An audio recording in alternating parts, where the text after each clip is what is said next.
Hey folks, it's been pretty smoky here up in the air, so we figured we'd put a bit of smoke of our own up there. I'm Raph, and you're watching the Evo Lounge from Evolution 107.9. Don't forget to hit like, share, and subscribe, and share this with your friends, and possibly a cigar, as we're going to talk today to my friend Jarrod Regan, who's going to tell us all about this amazing cultural phenomenon in smoking tobacco. So, Jarrod, how did you get into cigars? It was recently, near the start of the pandemic. For the first time ever, I found myself really craving a cigar, that smoking action.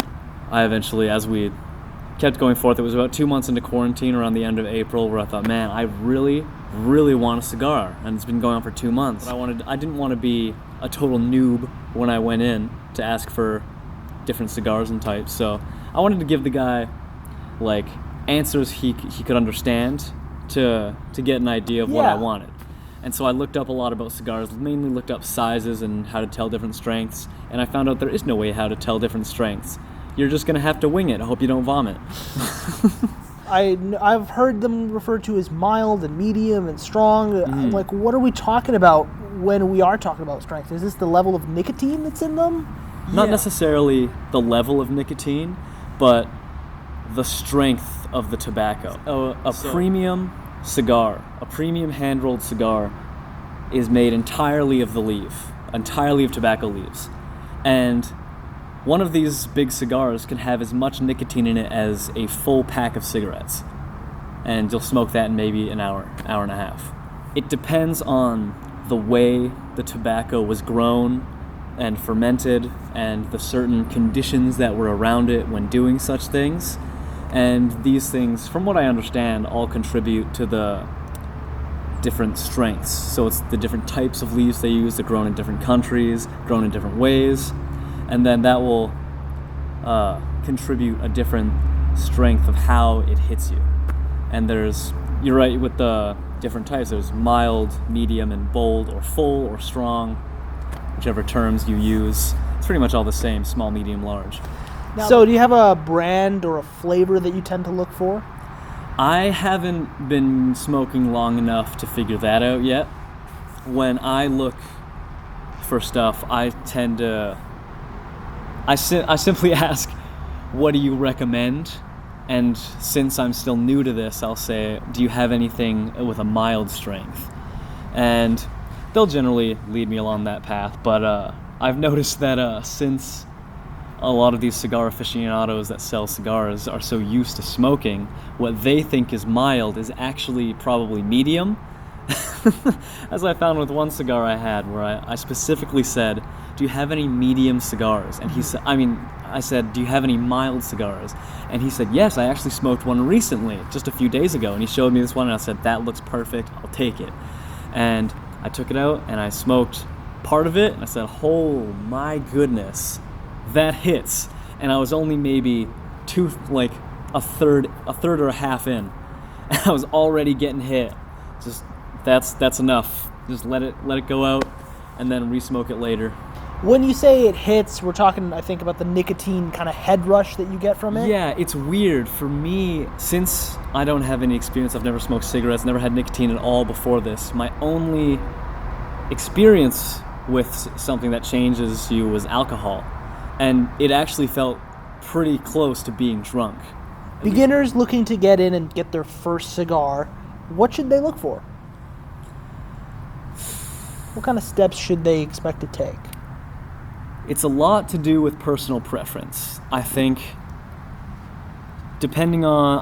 try a wide variety. Definitely ask, when you go in to buy your cigars, ask for mild cigars, mild in strength. Because there's actually two types of mild, medium, and full, is strength and flavor. You could have a mild strength cigar with a full flavor. And I'm not 100% certain on the differences between the flavors, but from what I understand, there's just more, I don't know a better term, saturation to the flavor. You get more, it's thicker, bolder, so to speak. Yeah. So as opposed to a more mild flavor, which would be harder to taste, I suppose. Throughout our lighting process, we were watching you do it. There was this process of getting specifically long matches lit and waiting for something to burn off at the end, and then using cedar. Can you walk us through what has to happen here? Yeah, so this is my preferred method of lighting a cigar because initially I would light them with a Zippo lighter, which is the worst thing you can do. Literally ruins the cigar. And I've actually experienced this. It was crazy because I lit one cigar. I started with match and cedar and then lit the cigar. And I was like, okay, whatever. I had no idea what to expect. And then it went out and I thought, oh, there's not enough cedar left. I'll just use this Zippo lighter I have on me. And immediately the flavor was just gas. I'm like, this changed the whole cigar. It was crazy.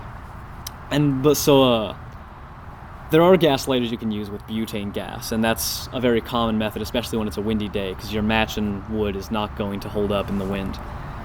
But the point for me is when you strike the match, get those long matches, specifically so it can burn away from the whatever's at the end, sulfur probably and some other stuff, and get it onto that wood. And I found there's actually a distinct smell difference from the match alone, just going from sulfur to wood. You can actually smell the difference. And then transfer that onto the cedar, so it's more of a natural wood. And these cedar spills, they're called, which are the thin pieces I had, they actually come in boxes of cigars.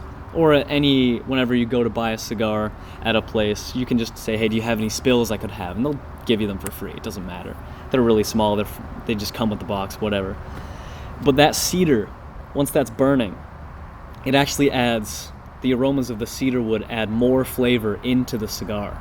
And some people think that's, they don't want that because they want just the flavor experience that the crafter intended. When they rolled that cigar, these are the flavors they intended when they were rolling it, when they were creating it. They don't want any of the cedar or anything smell, so they use a butane lighter, because from what I understand, butane is the scentless thing, or however, I haven't really looked into butane lighters because I prefer the cedar flavor. Even though for me, I haven't developed much of a taste palette yet. I have very rudimentary tastes. So generally when I'm tasting a cigar, it's all tobacco to me. I have noticed differences between various cigars, and it's interesting, as you smoke a cigar, the flavor will change at different points. So at the start, it could be one flavor, in the middle another, and at the end a completely different flavor. And I've noticed those changes, but I'm not good enough that I can distinctly tell what those flavors are. There was one time where I was smoking, and I was near the end of a cigar, and I just had a lick of chocolate, and I thought, I just tasted chocolate. This is the first time I've actually tasted something other than the general tobacco that I always taste. Mm-hmm. And it's a mark of progress for me after a month and a half of this. I imagine it's something like wine, where over a while you kind of develop a taste and an idea of the flavors in there. Mm-hmm. Especially after I've done a fair bit of research and watched videos of people talking about this on the different arrays of flavors that are within a cigar. It's wild how many flavors people are able to pick up. They say, oh, there's black pepper, white pepper, red pepper. That's got a nutty flavor. That's more of a wood or an oak or a cedar. That's an earthy flavor. That's coffee. That's caramel. That's cream. It's very creamy. Oh, this is chocolate. Oh, it's dark chocolate. It's milk chocolate. And there's just a whole other array of flavors along with that I'm like, those are only the ones that I've most commonly heard. But I found this a flavor wheel of cigars, and it was massive. It was absolutely absurd. I don't know how people taste these things. What are cigars for? What kind of occasion should you expect to bring one out to? On the whole, cigars are for celebration. So if you've just graduated, if it's your birthday, if you're having a kid, or you've just been married, any occasion like that where worth celebrating, cigar. But at the same time, as I've heard time and time again, and I've come to realize for myself, don't take them so seriously, because at the end of the day, it is dried, rolled leaves.